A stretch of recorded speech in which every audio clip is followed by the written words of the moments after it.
As I returned home from my shopping trip, I was met with disapproving looks from my husband, Taylor, and his mother, Rose. They both wore frowns that hinted at a serious conversation ahead. "Please have a seat. I need to talk to you about something," Taylor said, his tone implying disappointment. "You've been behaving terribly, haven't you? I can't believe you treated my mother so poorly. At 27 years old, I am a housewife. Taylor and I recently tied the knot and began our cohabitation in the spring. When we embarked on our marital journey, Taylor requested that I focus on being a dedicated housewife in the initial stages. Our newlywed life was filled with joy. I would prepare breakfast and lunch for my husband, take care of household chores such as laundry and cleaning, and then indulge in a bit of relaxation in the living room. Later, I would head out to the grocery store to gather ingredients for dinner, which I would lovingly cook. My husband would eagerly enjoy the meals, and we lived in harmony and happiness. Unfortunately, this idyllic lifestyle for both of us came to an abrupt halt after just a few months of marriage. My father-in-law, Jim, passed away due to illness. My husband said that since he was an only child, he felt sorry for his own mother, Rose, to be left all alone. So, because of that, he began to insist that he wanted for us to live together with Rose. To be honest, I was against the idea of moving in with Rose. The reason for that was because Rose did not seem to like me very much from the beginning. When I first greeted her, as it was decided that Taylor and I would get married, she said, "Well, if Taylor wants to get married, I can't really help it," and sounded as if she was completely against our marriage. So that was why I did not think that living together with Rose would work so well. When I discussed this with my husband, he replied to me saying, "Oh, don't worry. Mom may look unfriendly at first, but she's actually really kind." The thoughts I had in my mind were changed by the fact that my husband said that without any hesitation and very confidently. So, in the end, I agreed to live with Rose as Taylor was insisting for it strongly. The move-in with Rose started with Taylor and I moving into her house because it was much more spacious. "Oh, you two have come a long way. Mom, please do take care of us. Well, from now on, we will both be in your care." "Oh, come on. There's no need for any more formal greetings like that, so just come on in." Rose greeted us and welcomed us into the house with a kind smile. After we finished unpacking, Rose was very kind to us while we were having tea together in the living room. "You know what?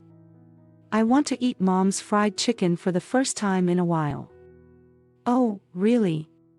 Well, then let's have the fried chicken.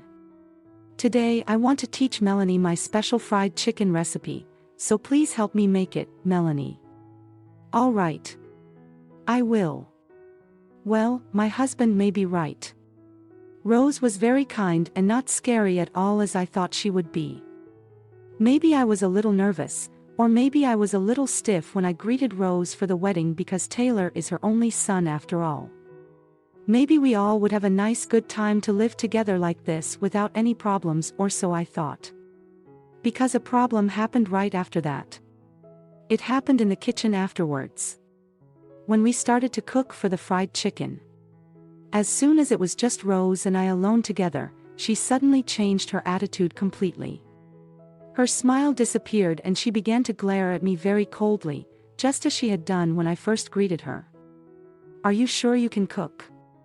"Why, yes. I can do a little bit of everything then." "Can you cut the chicken for me?" "Okay, I will." "Oh, no, no, no. You can't do it like that." "What?" "Oh, that's enough. Just get the seasonings out." Where are the seasonings?" "Ugh. If it goes on like this, it will take us a really long time to finish making the fried chicken. Are you sure that you're really a housewife seeing you like that? I really wonder if Taylor gets to even eat properly or not." And like this, Rose would say such unreasonable and mean things to me. For the most part, Even the way on how I cut the chicken was normal, and Rose didn't even tell me what exactly was wrong with how I cut them. Besides, since I just came to live in her house today, it's definitely obvious that I couldn't really know where the seasonings are placed. My husband always says what I cook tastes good, and I feed him nutritiously balanced meals. So why would Rose even say such things like that to me? When Rose finished cooking and put the food on the table, she acted as if she was a completely different person. "Oh, Taylor honey. Dinner is ready. Ooh, the fried chicken looks so delicious." Since Melanie had helped me, we were able to make them very quickly, huh? Yes, that's right. Rose acted as if she was being a very good mother-in-law to me, in front of my husband. Well, Rose's strategy seemed to work, and my husband mistakenly thought that Rose and I were getting along very well. But during the daytime when my husband was out working, Rose began to torment me as much as she could. "Oh, Melanie, you haven't cleaned up at all. You need to do the top of this bookshelf too." But it's a little too high up there for me to reach and clean." "Don't make any stupid excuses like that. We have a ladder, so make use of that." Like this, Rose tries to get me to clean the top of the bookshelf, which even a man would find it quite high to reach. If it were me, I would have to get on the step ladder and stand on tiptoes to just barely reach it. "I'm really sorry. I can't. I know for sure that I'll get hurt." "Huh? You really can't do anything, huh?" "I feel sorry for Taylor for having a useless wife like you, Melanie. Aren't you ashamed that you can't even do any house chores properly at all, even though you're Taylor's housewife?" These daily sarcastic comments and pointless lectures that Rose would give me was just too much. One day, I just got so fed up with it that I talked to my husband about it. Hey, I'm having a hard time with Rose. Would you talk to your mother about it?" "What? But you always seem to get along with her very well." "Rose is just acting when she's around you, when it's just the two of us during the day, especially when you're gone. She would always say something terrible to me." "Oh, Is that so? Huh? Hey, are you even listening to me properly?" What? "I'm just tired from work. First of all, aren't you being just too self-conscious about this whole thing?" "Excuse me? I told you that at first. My mom does look a little unfriendly, so even when mom's just acting normal, she just sounds angry to you. Isn't that what's happening?" "No way. But if you hear what Rose says some things to me, you can clearly see that she's verbally abusing me."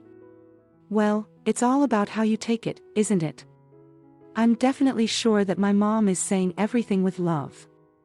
How could Taylor even interpret it that way?" I unconsciously knew this, but it seems like my husband was a mama's boy. That's why he blindly trusts his own mother without ever questioning about her. If Taylor is being like this, then I can no longer rely on him, which is why I have to protect myself. Even after that, Rose continued to bully me as usual. Rose made me do all the house chores while she just sat on the living room sofa and watched the TV. She would then complain with the lunch I made, and there were times where she would also throw it in the trash. When Rose gets bored of watching the TV, she starts complaining about how I did the house chores and even begins to deny my personality. The only time I feel safe is when I go shopping at the supermarket for groceries by myself, but when it takes more than 20 minutes to do my grocery shopping, Rose would accuse me by saying, "You are late. You must be cheating on Taylor, aren't you?" And say such nonsense and like this. I get to be free from Rose for only few minutes. I've only been married for less than a year, and yet this is the situation. Is it possible that this situation will continue until Rose is gone for good? I really didn't want to continue living miserably like this. The worst divorce were floating around in my head. Then one day on the weekend when I come home from shopping, my husband Taylor and his mother Rose both looks at me with frowns on their faces. "Hey, sit down. I need to talk to you about something. You are being terrible, aren't you?" I really can't believe that you treated my mother so badly. Excuse me, I'm treating Rose badly when it's the other way around. What do you mean? Oh, I heard everything from my mom. You know, she says that she's being harassed by you. Huh? I heard that you force all the house chores onto her.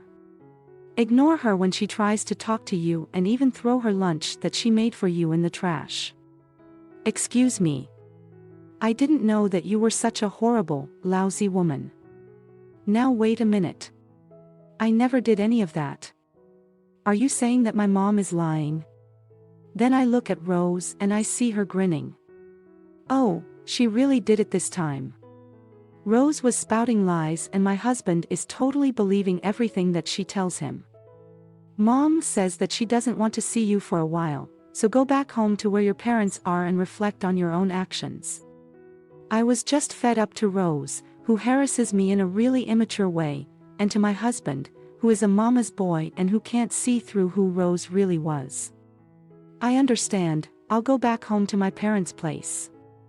I pretended to feel bad and quietly packed up my belongings. Meanwhile, Rose was grinning at me and my husband. I, perhaps mistakenly thinking he was in a superior position, was looking very proud at what he was doing. I left their house vowing that I would revenge them for what they had done to me. My parents were surprised when I returned with a large luggage, but they were so furious when I explained the situation. They told me to get rid of those people as soon as possible. I got to stretch my wings a little at my parents' house. I was able to have fun cooking meals with my mother without any complaints. I wondered how long it has been since I was able to sit on the couch and watch TV. After a few days of relaxing and recovering both mentally and physically, I went to a lawyer's office to prepare for my divorce. I also did some job hunting and had a few interviews with companies. I found a job sooner than I had expected, so now it was time for me to look for a place to live. And just like that, I was able to find a room that met my requirements. I felt as if my luck was telling me to divorce my husband and everything was going smoothly. About 2 weeks after I was kicked out from Rose's house, I received a phone call from my husband. Have you calmed down now? Yes. Then if so, you may come back here now. So I went back to Rose's house. Then I would see both my husband and Rose with huge grins on their faces who were waiting for me. Did you reflect back on your own actions properly? Yes. Then apologize to my mom. If you do that, then you may live in this house again. No, thank you. What I have been reflecting back on my lack of decisiveness. What? What the hell are you talking about? Thank you for everything you have done to me until now. Saying that I put the divorce papers on the table. Huh? Divorce. Melanie, what is the meaning of this? I can't live with you two anymore, so let's just get a divorce please. You must be kidding me, right? No, I'm being serious. No way. My husband was shocked, but when he realized that I was being very serious, he got really angry and emotional. Oh, really fine. Do what you want. But what you did to my mom is unforgivable. Mom has suffered emotional distress because of you. I'm gonna get the certificate of diagnosis and sue you with it. That's right. You are such a menace for threatening us with divorce. Oh, I don't mind what you do, but if you do that, aren't you the one who's going to be in trouble for the false diagnosis or something like that? What the hell do you mean? And at this point, I called for my lawyer who had been waiting in the car outside.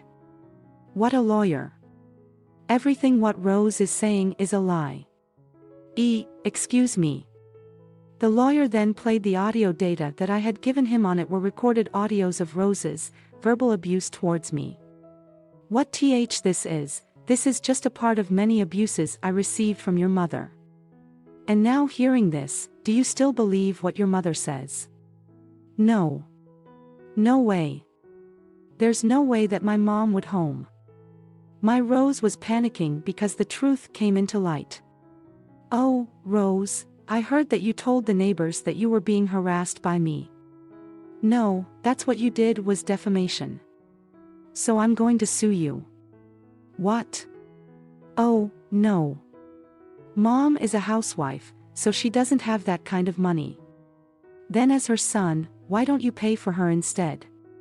Anyways, divorce and compensation is a must. Saying this, I left my husband and Rose right then and there. My husband and Rose were both unable to move from the spot with their faces being very pale. After that, thing went smoothly. Taylor, not wanting to cause any more trouble, agreed to the divorce, and he also paid the compensation for Rose on her behalf.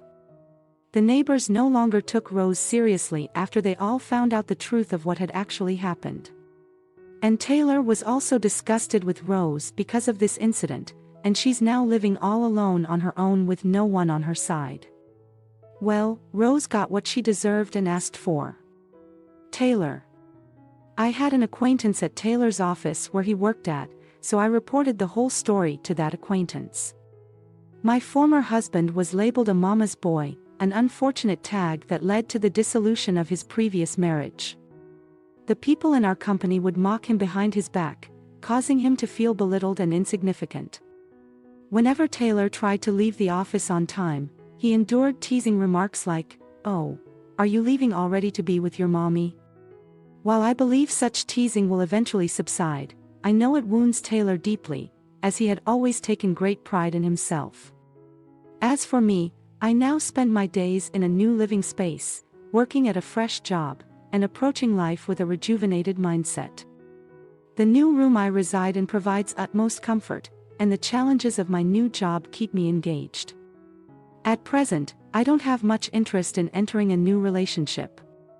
Instead, I plan to invest my time and resources in my hobbies and relish the freedom of single life. Thank you for being a part of my journey. This brings us to the end. Don't forget to subscribe to our channel. We look forward to seeing you in our next video.